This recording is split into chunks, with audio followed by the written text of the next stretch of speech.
All right, shalom, y'all. I'm going to give all praises to Yahweh, Bahashim, Yahushai, Bahashim, Rakah Kodash. The honors to the elders and apostles of Great Millstone. Peace, blessings, and salutations to all the Akim wa Akwath, learning and teaching in truth and sincerity. This is going to be a real quick video. It says, what are we doing to white people? What you have right here is a gook. All right, a slant face, no, a slant-eyed, pan-faced fish head, who right here, and we're gonna get some scriptures on it. You know, this is gonna be real quick. But you know, you read the scriptures, right? See, Esau, Edom, he's not the only problem in the world for us, the Israelites. We also have the problem of these heathen. All right, granted, there are many of people who are tired of Esau, Edom, who hate his guts. But then there are the ones like him right here who still love and support White Daddy and who want White Daddy to reign for all eternity, because White Daddy lets them have benefits and lets them be over us, the Israelites. So we're going to let this video play, and what this guy is basically doing is defending and justifying the Edomites. And there's a compilation of TikTok clips that he's going to play, which cut Edomites, you know, to their heart. You know, and you go through the comments, you got niggas agreeing with him, you know, niggas coming to the rescue of the white man. But like I said, we're going to get scriptures on this because this is scriptural. The relationship between so-called Asians and so-called, it's a lot for the noise, y'all, I'm at work. But the relationship between the so-called Asians and the white man is very biblical. They've been teamed up for a long time now. Esau, Moab, and Ammon.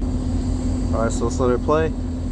Let's talk about what we're doing to white people. There's been something going on for a while now that we're being told not to notice. More to the point, that we're asking white people not only to ignore, but to accept the rising tide of racial hatred against white people. Hey, it almost seems like a joke.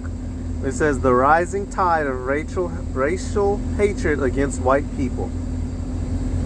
In the past decade, there's been a noticeable cultural shift in what constitutes acceptable speech as it relates to white people. Back when I was a kid, in the early 2000s, the mainstream American culture preached about respecting each other's differences and not seeing color. The mainstream culture pushed white supremacy. Every superhero movie you watched was a white man killing and whooping ass. Every female you saw was a blonde white bitch with blue eyes as the standard of beauty. English, nigga, jeans and t-shirts. The fuck are you to what fucking country did you grow up in? Alright? Hey, these people are out their damn minds, completely bugged out, worshiping the beast, wandering at the beast. Nowadays, we say that not seeing color is racism, that you must see color. But the more I see how things are unfolding, the more I'm convinced that this is wrong. Back then, saying something offhanded about white people were seen as not appropriate, just as it would be to say something offhanded about people of any other race. But that soon gave way to our current times, in which there exists virtually no limit to what racial minorities can and do say about white people. I believe this is the natural outgrowth of a perverse ideology that teaches us that every societal ill is the fault of white people, and that whatever prejudice acts we may inflict. And every societal ill is the result of Edomites. And you know, I don't know, it might be hard for y'all to hear because he's speaking low, but basically he's saying that modern day culture is pushing to hate Edomites and that we're all wrong for doing so. So fuck, man. Hey, look, let's get some scriptures now. Let's go right to second Esdras right quick. See, not only Esau will be punished, but these other heathen too, especially these pan-faced shit for brain bastards, little incest babies. All right, second Esdras 15. Yep, it says second Esdras 15, I'm going to start at verse 46. It says, and thou, Asia, that art partaker of the hope of Babylon, and art the glory of her person, woe be unto thee, thou wretch, because thou hast made thyself like unto her, and hast decked thyself in whoredom, that they might please and glory in thy lovers, which have always desired to commit whoredom with thee. So Slakia, right here, this lets you know that, you know, hey, the so-called Asians, if you will, Moab, Edom, you know, they call themselves by different names now, Chinese, North Korea, South Korea. They've always been in league with who? Esau, Edom. Esau, Edom is the daughter of Babylon, all right?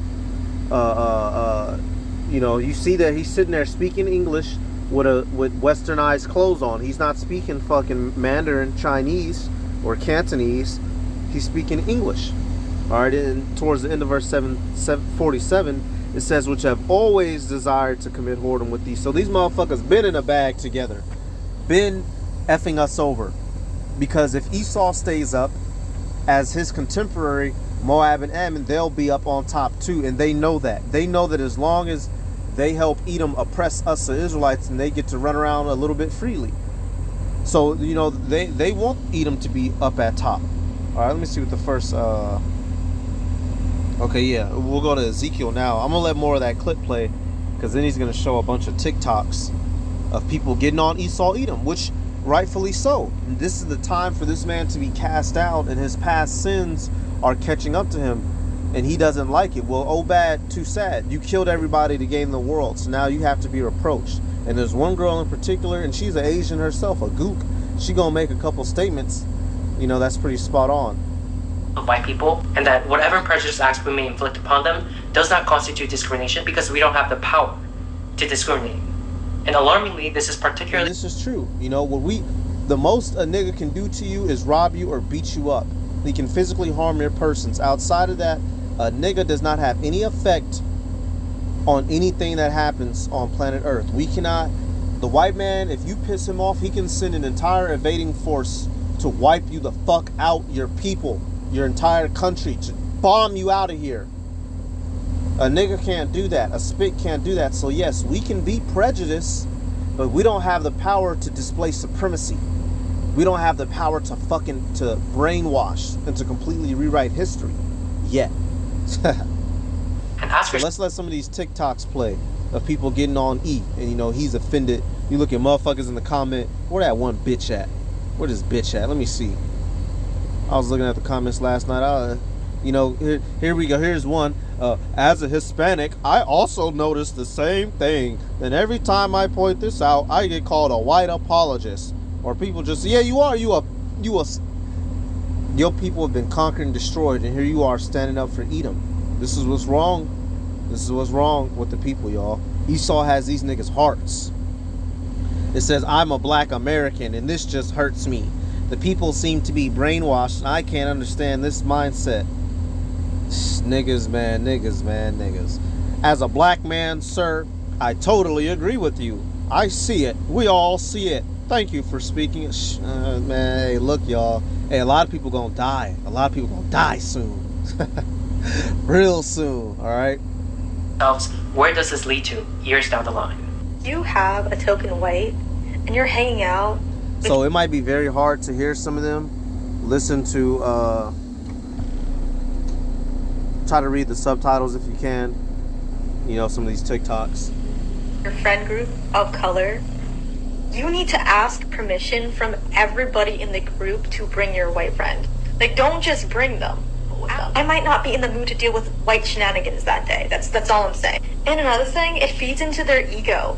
Don't let them think they're a good white person. Accomplices ask, how can they support black and... This person is what looks to be a Gadite. This person right here has every reason to not like white people. Every reason. All right. Indigenous people of color. And sometimes I really don't know what to say, but here's one easy way. Just don't have babies. Can single-handedly cause the Hey, he told Edomites to stop having babies. genocide that they are so afraid of. With 2.25 billion Asian women and 500 million white men, baby, it'll only take 2 generations. In 2 generations, there will no longer be any blonde-haired... These are some things I noticed about white American culture. Being grounded is a punishment to them. That's what they call punishment. The least grounded, least balanced, most destructive race considers being grounded a punishment? Yeah. They also say really violent phrases. They say things like, kill 2 birds with 1 stone. Why do we have to kill 2 birds with 1 stone? Why do we have to kill the birds? Why is everything so violent? It's almost like one's language and phrases reflects one's nature. So that new Jeffrey Dahmer movie on Netflix is the perfect example of the sensationalization of white violence. People have a much easier time sympathizing with white criminals than they do with black victims. And people think these shows are harmless, but they actually contribute to a much bigger issue. It contributes to the viewpoint that white people are less violent than everyone else, and white violence is something to be consumed in media, and that's it. What is with So, you know, I'm going to fast forward, but here, you know, you just see these TikToks, and he's using these to show that, oh, people are being racist to Edom.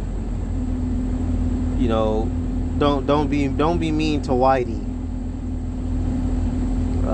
Let's see, where's it at? Okay, here we go. You went all the way to Africa to physically take black people. I'm hoping y'all can hear. You know, stick the phone next to your ear, but you know, she's spitting right here. But it is not racism. Me calling a white person a tub of mayonnaise and a flower looking ass, it's not, that's not racism. You went all the way to Africa to physically take black people from their homes, shove them in on boats where a lot of them got diseases and died, told them where they could sit on a bus, told them which schools they could go to, which water fountains they could use, which bathrooms they could use, and that's sugarcoating it. Those are just terms. I'm not even describing all the disgusting things that happen, and they don't even want revenge. They are letting you guys skate by asking for equal rights. That's it? And you're still saying no? They are not as angry as they should be. Y'all are getting off easy and you're... She said she went on to list all the atrocities, or not all, but some of the atrocities that Edom has done to us. And what did she say? She says they not even angry. They just asking for equal rights. She said y'all getting off easy. And that's the damn truth. The average nigga ain't worried about getting revenge on the whole nation of Edom. Now, the average nigga doesn't like white people, but their mindset is not as ours is, y'all. You know, to where we want domination in the name of Yahweh B'Hashem Yahushai and to squash and squander our enemies completely. The nigga ain't thinking about none of that. A nigga look at you big-eyed. You know, you say that to him. You know, so Esau's getting off easy. He can't even handle verbal reproach. This is how we know who he is. This is how we know that it tells you he sought it with tears, but there's no place of repentance for him. He's a crybaby bitch, and he's, you know, and this other guy was coming to his defense, but you know, she's laying it out. She says you did all this to these Negroes and Speegros, and they don't even want revenge. Let me let her play some more. Still saying no? Fuck you. Some people look at that and chalk. Still saying no? They are not as angry as they should be. Y'all are getting off easy and you're still saying no? Fuck you. Some people... Yep, she says they're not as angry as they should be. And she's halfway correct, because the hopeful elect in the 1/3, we as angry as we we angry. And we waiting on Yahweh B'Hashem Yahushai to give us that, you know, that power to stomp this dude the hell out. You know. But that, you know, that is a truth. The average nigga ain't even trying to do, you know, all they know is white man, you know, is the oppressor, they can't do nothing about it. Okay, let me go shoot at a nigga and fuck on Keisha. That's the average nigga mindset, you know. And so this gook, he's standing up to defend Edom. That just goes to show you, y'all, we got plenty of enemies. After we bop Edom up the head, you know, we going from nation to nation, knocking them down, all right? Hey, knock, knock, who's there? The nation of Israel, you know. And it's not going to be nothing pleasant for these heathen. They're all complicit in our downfall and keeping us there. Not just knocking us down, but keeping us down. Look at that and chalk it up to the grumblings of the powerless. That's the idea that when you have a power disparity, the less powerful sort of has this general society given leeway. So he's just running his little fat little mouth right here. Shroud of pseudo-justice. You know. And he's even wearing red. How about that? Motherfucker might be a fucking Edomite for real. Might be a tear Edomite. Alright, and you go to the comments, and it's just everybody, ain't nobody coming up against this. You go, basically, he's getting praised in this video for sucking white baloney. Verbally sucking white baloney. Alright, Ezekiel 25. You go to verse 7. It says, I could start up, but I'll just start right here at 7. It says, behold, therefore will I stretch out mine hand upon thee, and I will deliver thee for a spoil to the heathen, and I will cut off. Okay, yeah, actually, we'll start at 8. I'll start right at it. It says, thus saith Yahweh B'Hashem Yahushai power, because that Moab and Seir do say, behold, the house of Judah is like unto all the heathen. So right there, verse 8, showing you that Moab and Seir teamed up, which is who? You know, Moab and Edom, the Gooks and the Crackers. They've teamed up again. They teamed up against us, specifically and especially seeing us in our low estate. You know, and Ammon in there too. You know, it mentions him down here. You know, and this is the very same chapter where it tells you we're going to get revenge on Edom. All right. Matter of fact, I'll read it, verse 12. Thus saith Yahweh B'Hashem Yahushai power, because that Edom hath dealt against the house of Judah by taking vengeance, and hath greatly offended, and revenged himself upon them. Therefore, thus saith Yahweh B'Hashem Yahushai power, I will also stretch out my hand upon Edom, and I will cut off man and beast from it, and I will make it desolate from Teman, and they of Dedan shall fall by the sword. And I will lay vengeance upon Edom by the hand of my people Israel, and they shall do in Edom according to mine anger and according to my fury. And they shall know my vengeance, saith Yahweh B'Hashem Yahushai. So we gonna tag this son of a bitch back. And in the process of tagging back E, you best believe we gonna get Moab whole ass together too, since he wants to come play defender for the fucking white man. You know, just another. Hey y'all, we have plenty of enemies. Let me see.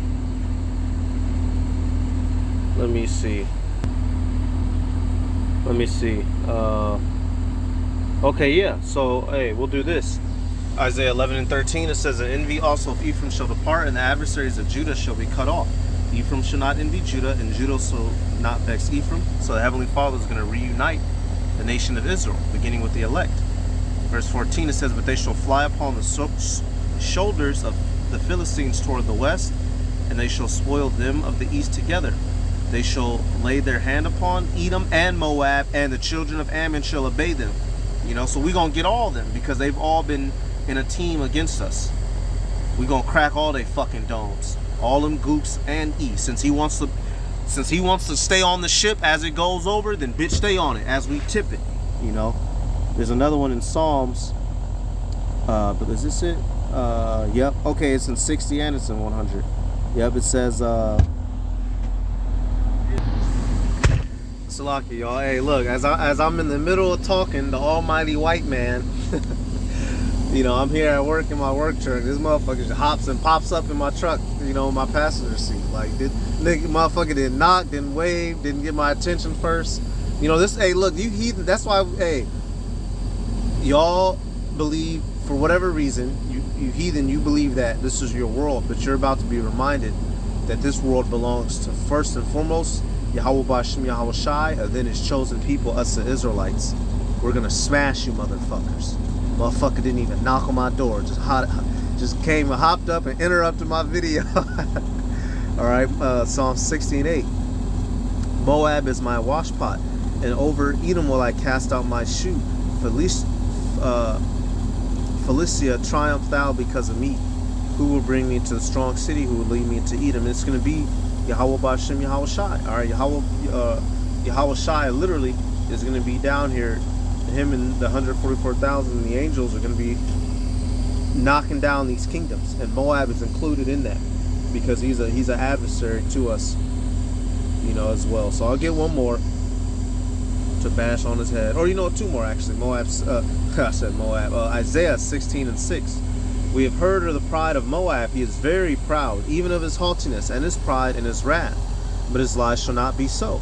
And hey, that's, you get to see the pride of this motherfucker. Here it is, you know, and you know, they're pieces of shit. It's easy to team up with the guy that's winning.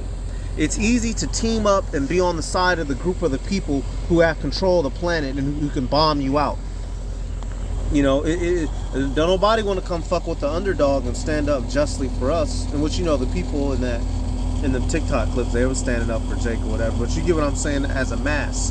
How this guy feels is how the majority of them goofs feel. They with the white man. Fuck niggas. Fuck our suffering, huh? Well, what? It says your lies and your pride will not be so. Your haughtiness, we're gonna bring all of it down. All of it. Goddamn goof.